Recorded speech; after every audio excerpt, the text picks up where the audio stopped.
Hey everybody, Nick Espinoza, your chief security fanatic here, and today we are talking about the tech that died this year in 2022. As we end the year, I love to do these kinds of things. I just did one on the worst passwords of 2022.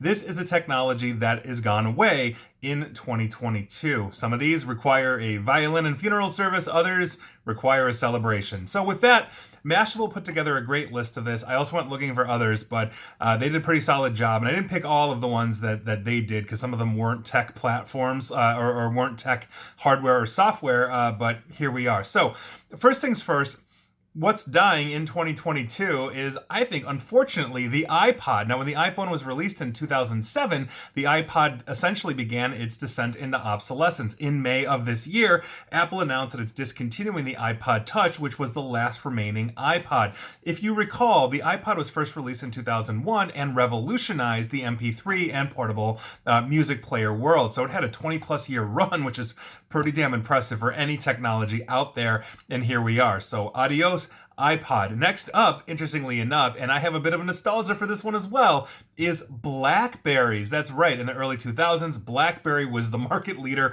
by far. I loved my Blackberry. My God, you couldn't get me off of that thing, but obviously then came the iPhone and Android, and the rest is absolutely history. The iPhone revolutionized the world. The Android brought touchscreens to the rest of the world because Android by far is the bigger platform, but here we are. So after some brief hope of resurrections, BlackBerry as a product officially died in early 2022. Now, BlackBerry is still around as a software platform. They also own, I believe, Cylance and some other things, but as a actual phone, BlackBerry is no more. Now, on top of that, Apple gets another shout out for killing off a product, and that would be the iPhone Mini. At the 2022 iPhone 14 event, the 5.4-inch version of the iPhone was not there or displayed. That's not a surprise, according to Apple followers, because sales for the iPhone 12 Mini and 13 Mini vastly underperformed what Apple expected. It only lasted 2 generations. Quite frankly, our phones are bigger and better. I remember when the little Nokias came out, and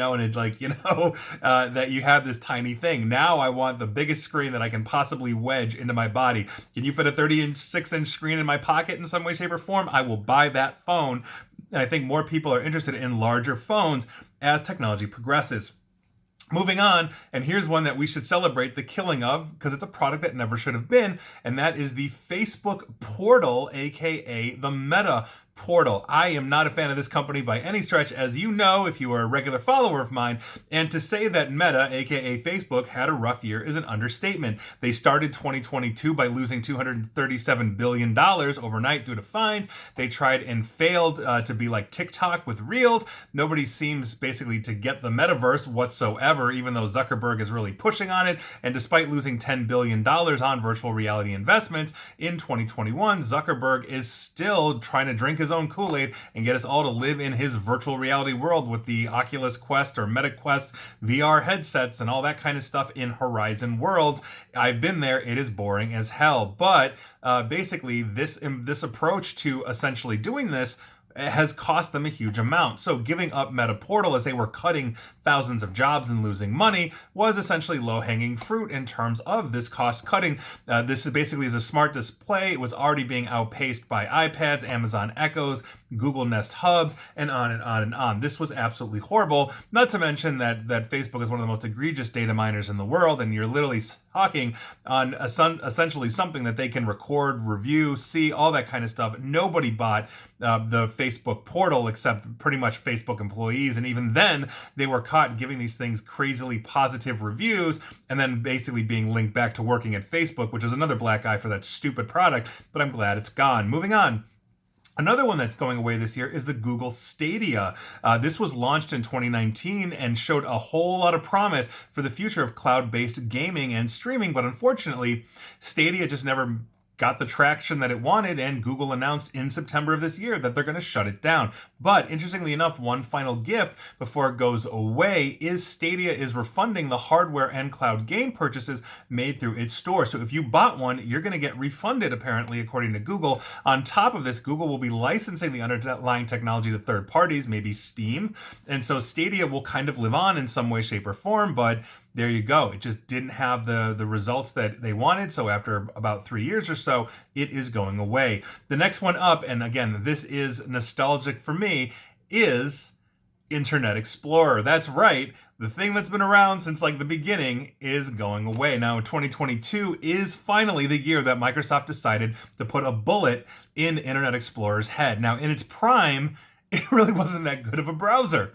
It got beat by, Mozilla Firefox for quite some time, and then boom, Google Chrome came out, and the whole world changed. I mean, I'm on a Chrome variant called Brave right now, so it's hard, though, not to feel nostalgic for this because, I mean, if you grew up essentially on the infancy of the internet in the 1990s, Internet Explorer was the largest mainstay of what it was until the other competitors started nipping at its heel, and there you go. Now, of course, Internet Explorer itself is not going to realize it's gone until 2025, and there you go. And finally, and this one actually is not a software platform or hardware or a gadget or a phone or anything, but this one captivated me for years, and it kind of has an interesting closing in 2022, and that would be Theranos. That's right, Theranos, the biotech company that claimed it could process hundreds of tests from a single drop of blood, has actually been dead for years. But we have to basically talk about this. Now, if you recall, for several years, Elizabeth Holmes, founder of Theranos,